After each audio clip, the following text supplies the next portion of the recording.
Okay, welcome to an Arduino tutorial. This is on button setup, just on how to plug the button in and how to write the code. One side of the button is going to go to a pin number and to the negative power rail or the ground, and the other side is just going to go to the 5 volt or the positive power rail. So there's only one way the button will fit across this gap, with the 2 legs that are on the same side and then the other 2 legs on the other side. So one side is going to go to the pin. That's very important. That's how we're going to control. It doesn't matter which number, we just need to remember in our code which side is going to go. So I'm going to use a colored wire to go to the pin 7, and then I need to go to also to the ground. So I'm just going to go through a resistor, which will help cut down on the current. This is a 10K resistor, and then I can go back to ground. And I'm going to change that wire to blue or black, keeping with the theme. Ooh, I haven't set up my power rail, so I'm going to do that right now. There's the ground. Here's 5 volts. And this, of course, should be red, in keeping with the color scheme. Okay, so now my power rails are set up. I've got my pin to one side of the button, as well as my resistor and back to ground. And the other one needs to go to the 5 volt or the positive power rail, and I can just do that really quickly like that, and it will be red, keeping with the color scheme. And now my button is set up, my ground is set up, my pin control is set up, and my back to voltage is set up. That's it. Okay, so let's write some code. I'm going to write code inside of fritzing so I can keep this together. Just the same thing, it's just within fritzing you can write your own code.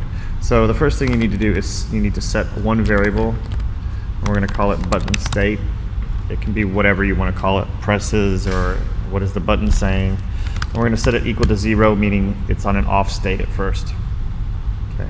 This will hold either the 1 or 0, whether the button's being pressed or not. You want to put in a pin mode for pin 7. And you want to be an input this time. It turns blue. This means that pin 7 is an input. It's a digital input.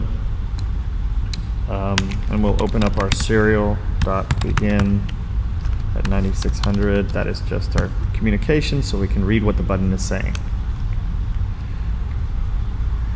So we want to actually read what the button is saying. So we can digital read. Oh, did not get that right. Digital read pin 7. That's it. But this code, we don't know, we can't actually see what it's saying. So we're going to actually set that equal to button state.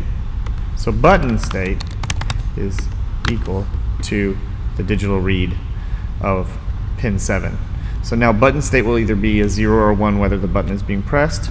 In order to read that in our serial monitor, we need to use 2 lines of code, serial.print, just like that, capital S, small p, and in parentheses we put what we want to print. And we could just write button state, and it would just tell us a 1 or a 0, but it's nice to actually label what we're reading. So you could say button equals, and if you put that in parentheses, if you put those in quotation marks, it will actually print that like it's just print the words button space equals. I'm going to put a space here too. Semicolon, serial, and the next line of code we're actually going to print.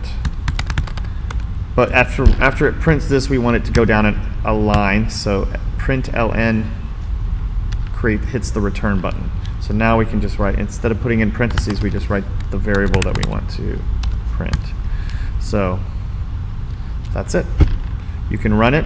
You can run the code, and then you can open up the serial monitor. So I'm going to try it. Yeah, thank you very much.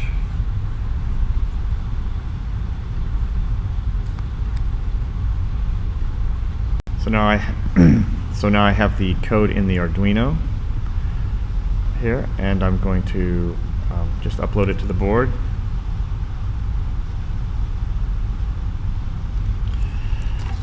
Hit the upload button. Oh, I've got problem uploading the board. That's either you're not plugged in or the port is not set to So check the port. The port should say something about Arduino on it. Okay, then upload. Done uploading, everything seems fine. I open the serial monitor, which is this little spyglass at the top, and you can see what you were serial printing. See, it says button space equals space, so there's the button equals space equal, and then the second one we're just printing out what the variable button state is. And if I press the button, it turns to 1. If I let go, press the 1, I can. Some of the things you want to do maybe is slow this down just a tad, with a small delay.